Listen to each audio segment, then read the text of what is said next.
दोस्तों, क्या आप जानते हैं जिस देश में हम रह रहे हैं उस पर कितना कर्ज है और कितना कर्ज और बढ़ता जा रहा है। और उससे बड़ा सवाल कि सरकार के लिए गए कर्ज का आम नागरिकों पर किस तरह से बोझ पड़ता है। दोस्तों, आज उस विषय में बात करेंगे जिसके बारे में कोई मीडिया, कोई चैनल बात नहीं कर रहा। दोस्तों, आज बढ़ रहे कर्ज और उससे पड़ने वाले नकारात्मक प्रभाव के बारे में आपको आंकड़ों के साथ समझाऊंगा, क्योंकि आंकड़े कभी झूठ नहीं बोलते।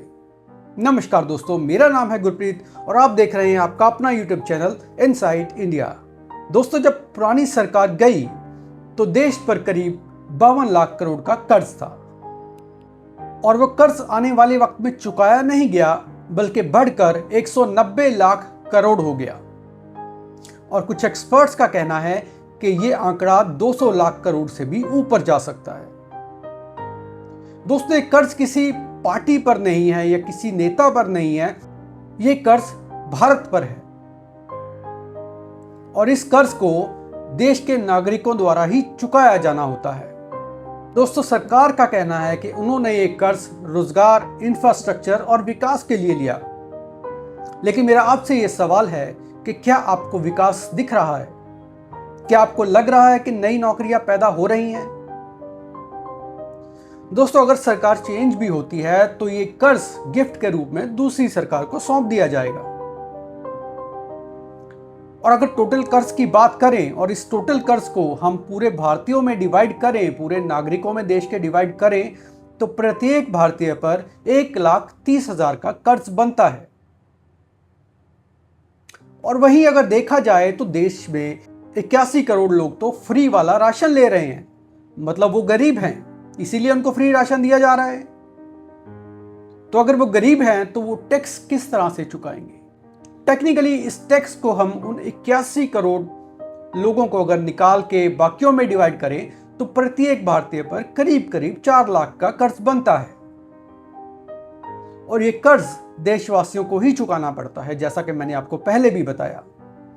कभी पेट्रोल और डीजल के बढ़ते हुए रेट में, कभी जीएसटी, कभी टैक्स के रूप में, अलग अलग तरह से ये देशवासियों के द्वारा ही चुकाया जाता है।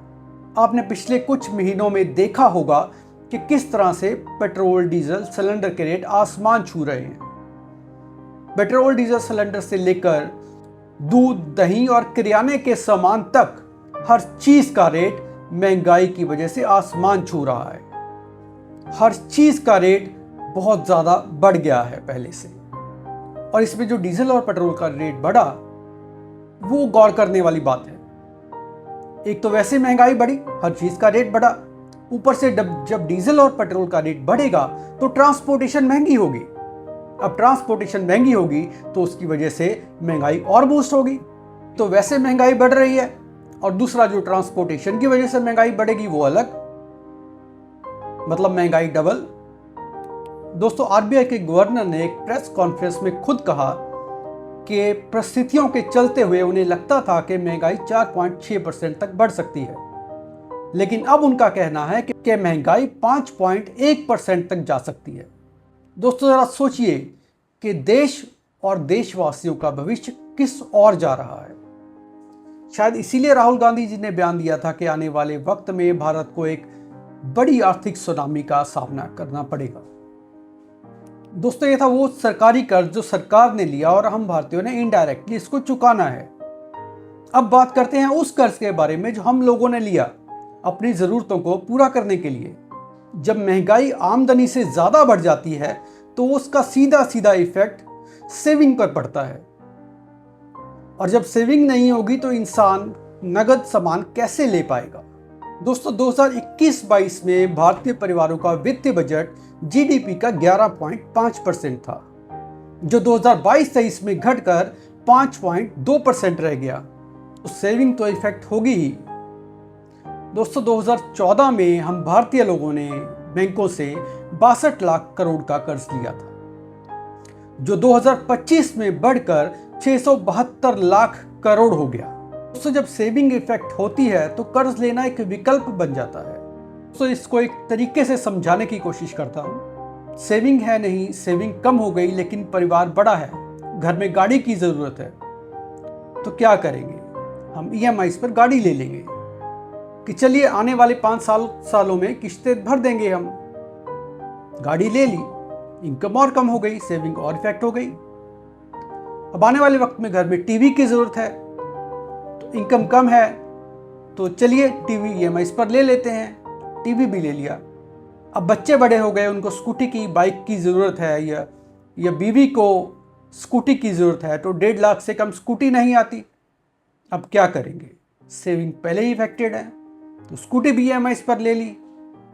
अब देखने वाले को लगता है कि इनका तो बढ़िया चल रहा है, लेकिन वो तो हमें पता है ना, जिसने ईएमआई देनी है हर महीने। अब ये लोन आने वाले कई सालों तक चलेगा, हर महीने ईएमआई आएगी, उस पर लगने वाला ब्याज आएगा, और आगे चलकर धीरे धीरे यही चीजें तनाव का प्रतीक बन जाएंगी, खुशहाली का नहीं। दोस्तों, गूगल पर रिपोर्ट बताती है कि हम भारतीय परिवारों की सैलरी का, इनकम का 39.5% हिस्सा ईएमआई में चला जाता है।